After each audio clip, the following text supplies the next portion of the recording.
प्रभु तेरी वाणी जीवन की रोटी, नयनों की ज्योति, अंधेरा मिटाती।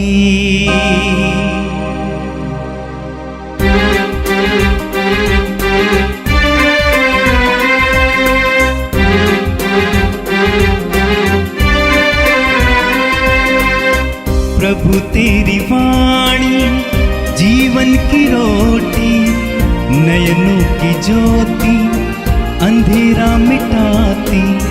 प्रभु तेरी वाणी जीवन की रोटी, नयनों की ज्योति, अंधेरा मिटाती। वाणी वाणी वाणी वाणी वाणी पवित्र है, शाश्वत है, जीवन का मन्ना है। 24 अगस्त सोमवार, पहला पाठ प्रकाशना ग्रंथ, अध्याय 21, पद संख्याएं 9 से 14 तक। जो 7 स्वर्गदूत के 7 प्याले लिए थे, जिनमें अंतिम 7 विपत्तियां भरी हुई थी, उनमें से एक ने मेरे पास आकर कहा, आइए, मैं आपको दुल्हन मेमने की पत्नी के दर्शन कराऊंगा। मैं आत्मा से अवशिष्ट हो गया और स्वर्गदूत ने मुझे एक विशाल तथा ऊंचे पर्वत पर ले जाकर पवित्र नगर यरूशलेम दिखाया। वह ईश्वर के यहाँ से आकाश में उतर रहा था। वह ईश्वर की महिमा से विभूषित था और बहुमूल्य रत्न तथा उज्जवल सूर्यकांत की तरह चमकता था। उसके चारों ओर एक बड़ी और ऊंची दीवार थी, जिसमें 12 फाटक थे और हर एक फाटक के सामने एक स्वर्गदूत खड़ा था। फाटकों पर इस्राएल के 12 वंशों के नाम अंकित थे। पूर्व की ओर 3, उत्तर की ओर 3, पश्चिम की ओर 3 और दक्षिण की ओर 3 फाटक थे। नगर की दीवार नींव के 12 पत्थरों पर खड़ी थी और उन पर मेमने के 12 प्रेरितों के नाम अंकित थे। यह प्रभु की वाणी है। संत यूहन्ना के अनुसार पवित्र सुसमाचार अध्याय 1 वाक्य 45 से 51 तक। फिलिप नथानएल से मिला और बोला, मूसा ने संहिता में और नबियों ने जिनके विषय में लिखा है, वही हमें मिल गए हैं। वह नाजरत निवासी यूसुफ के पुत्र ईसा हैं। नथानएल ने उत्तर दिया, क्या नाजरत से भी कोई अच्छी चीज आ सकती है? फिलिप ने कहा, आओ और स्वयं देख लो। ईसा ने नथानएल को अपने पास आते देखा और उसके विषय में कहा, देखो, यह एक सच्चा इस्राएली है, इसमें कोई कपट नहीं। नथानएल ने उनसे कहा, अब मुझे कैसे जानते हैं? ईसा ने उत्तर दिया, फिलिप द्वारा तुम्हारे बुलाए जाने से पहले मैंने तुमको अंजीर के पेड़ के नीचे देखा। नथानएल ने उनसे कहा, गुरुवर, आप ईश्वर के पुत्र हैं, आप इस्राएल के राजा हैं। ईसा ने उत्तर दिया, मैंने तुमसे कहा, मैंने तुम्हें अंजीर के पेड़ के नीचे देखा, इसलिए तुम विश्वास करते हो। तुम इससे भी महान चमत्कार देखोगे। ईसा ने उससे यह भी कहा, मैं तुमसे यह कहता हूं, तुम स्वर्ग को खुला हुआ और ईश्वर के दूतों को मानव पुत्र के ऊपर उतरते चढ़ते हुए देखोगे। यह प्रभु का दिव्य सुसमाचार है। ख्रिस्त प्रभु की जय। मेरे प्रिय भाइयों और बहनों, आज हम संत बर्थलोमेव का त्यौहार मनाते हैं। बर्थलोमेव का दूसरा नाम है नथानएल, प्रभु यीशु के 12 प्रेरितों में से एक। हम उन पर बाद में मनन चिंतन करेंगे। आज के पहले पाठ में आपने देखा कि यूहन्ना को एक दिव्य दर्शन मिलता है।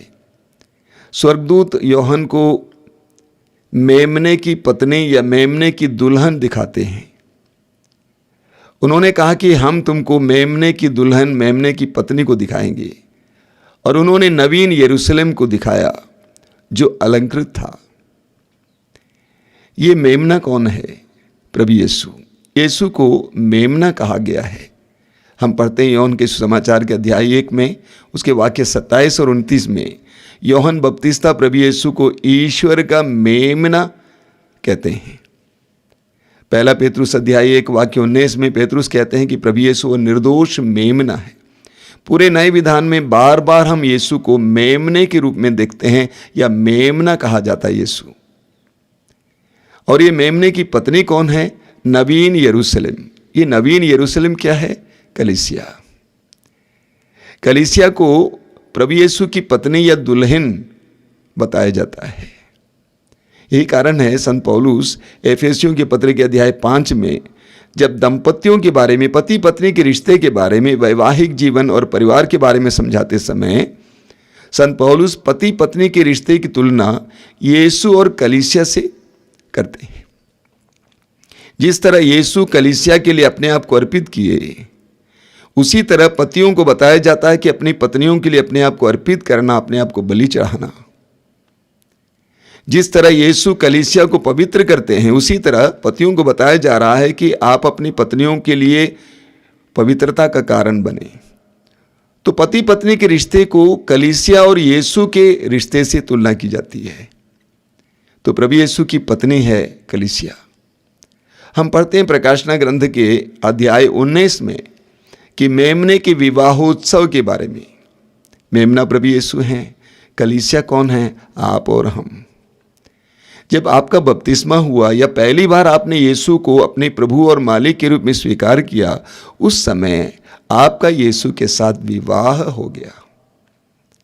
हम मसीही विवाह के प्रथा में हम देखेंगे, वहाँ पर क्या करता है?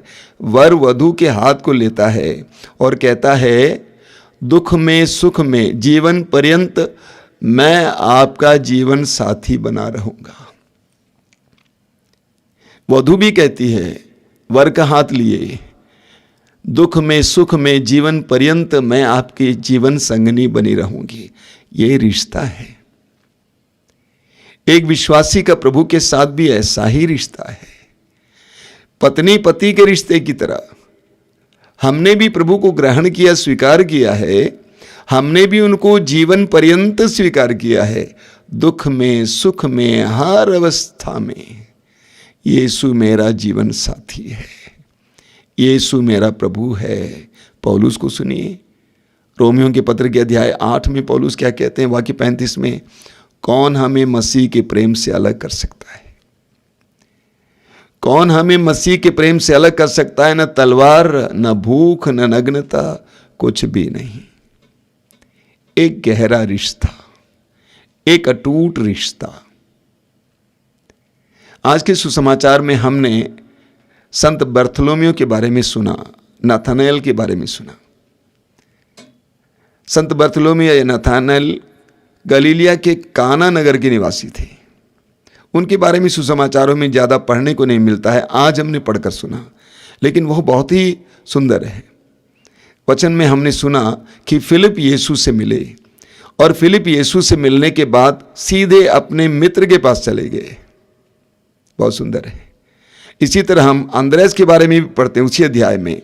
अंद्रेस भी यीशु से मिलने के बाद अपने भाई सीमोन के पास जाके बोले कि हमने मसीहा को पाया है। एक विश्वासी का परम कर्तव्य है यीशु से मिलने के बाद, यीशु को सुनने के बाद ये संदेश दूसरों को भी देना। मार्कुस के सुसमाचार के अध्याय 5 में पढ़ते हैं उस अबदूत ग्रस्त के बारे में जिसमें से अबदूतों की सेना प्रभु ने निकाल दिया था। अंत में उसने प्रभु से कहा कि मुझे भी आपके साथ रहने दीजिए। प्रभु ने कहा ना, अपने गांव में अपने लोगों के पास वापस जाओ और बोलो कि तुम्हारे लिए ईश्वर ने क्या किया है, प्रभु ने तुम पर कैसी दया दिखाई है। एक विश्वासी का परम कर्तव्य है प्रभु से मिलने के बाद दूसरों के पास जाकर ये शुभ संदेश सुनाना। फिलिप ने ऐसा ही किया। जब फिलिप ने कहा कि हमने मसीहा को देखा है जिसके बारे में ग्रंथों में लिखा हुआ है, वो और कोई नहीं है बल्कि नाजरत निवासी यूसुफ का बेटा है। तो नतनएल ने पूछा कि क्या नाजरत से कोई अच्छी चीज़ आ सकती है? नाजरत बदनाम गांव था, अविश्वासी लोग थे, कठोर हृदय के थे। आपको मालूम है मत्ती के सुसमाचार के अध्याय 13 में हम पढ़ते हैं उसके वाक्य 54 से कि प्रभु यीशु अपने गांव गए नाजरत, जहाँ पे वे पले बढ़े, लेकिन वहाँ के लोगों ने यीशु पर विश्वास नहीं किया, इसलिए यीशु वहाँ पर ज़्यादा काम नहीं कर पाए। वचन में बताता है हो सकता है यही कारण है कि प्रभु यीशु जब सुसमाचार की घोषणा का कार्य शुरू किए तो अपने गांव को छोड़ दिए, वो जाकर कफरनाऊम में रहने लगे। लेकिन मज़े की बात है, विचारणीय बात है, ईश्वर ने ऐसे एक गांव को चुना अपने पुत्र यीशु मुक्तिदाता के आगमन के लिए। ऐसे गांव की जोसेफ, ऐसे गांव के मरियम को चुना। ईश्वर का रास्ता है, ईश्वर का मार्ग है, ईश्वर ऐसा ही करता है। जब नतनएल ने कहा कि क्या नाजरत से कोई अच्छी चीज आ सकती है, तो फिलिप ने क्या कहा, क्या जवाब दिया? आओ और स्वयं देख लो, आओ और स्वयं देख लो। एक एक वाक्य, एक एक शब्द महत्वपूर्ण है। यीशु को व्यक्तिगत रूप से अनुभव करने की जरूरत है। ईश्वर सिर्फ बौद्धिक ज्ञान का विषय नहीं है, बल्कि एक व्यक्तिगत अनुभव का विषय है, व्यक्ति है। यीशु को व्यक्तिगत रूप से अनुभव करने की जरूरत है, इसीलिए उन्होंने कहा आओ और स्वयं देख लो। जब नतनएल को आते हुए देखा तो प्रभु यीशु ने कहा यह एक सच्चा इस्राएली है जिसमें कोई कपट नहीं है। यह एक सच्चा इस्राएली है जिसमें कोई कपट नहीं है। प्रभु यीशु स्वयं नतनएल के बारे में हमें बताते हैं कि नतनएल निष्कपट व्यक्ति थे, निष्कपट। हम लोग निष्कलंक नहीं बन सकते हैं, हम सभी पापी हैं, लेकिन हमें निष्कपट बनना चाहिए। निष्कपट का मतलब मन में, हृदय में छल ना होना, छल ना होना, सीधा होना। तो नतनएल के बारे में कहा गया है कि वह निष्कपट थे। नतनएल ने प्रभु से पूछा, प्रभु आप मुझे कैसे जानते हैं? पहली बार मैं आपको देख रहा हूं। तो प्रभु ने कहा मैं तुमसे कहता हूं, फिलिप के बुलाए जाने से पहले जब तुम अंजीर के पेड़ के नीचे खड़े थे उस समय मैंने तुमको देखा। एक बहुत बड़े आश्चर्य की बात थी। नतनएल ने सोचा हाँ जरूर, जब फिलिप मुझे बुलाने के लिए आए थे उस समय मैं एक अंजीर के पेड़ के नीचे खड़ा था, इनको कैसे मालूम? प्रभु को सब कुछ मालूम है। आप पढ़ेंगे यूहन्ना का सुसमाचार अध्याय 2 वाक्य 25 में लिखा हुआ है कि प्रभु को यह मालूम था कि मनुष्यों के अंदर क्या है। ये किसी को बताने की जरूरत नहीं थी, वो जानते थे कि किसके अंदर क्या है। नतनएल को देखते ही प्रभु ने पहचान लिया ये निष्कपट है, ये पेड़ के नीचे खड़ा था। प्रभु यीशु से कुछ भी छिपा नहीं है।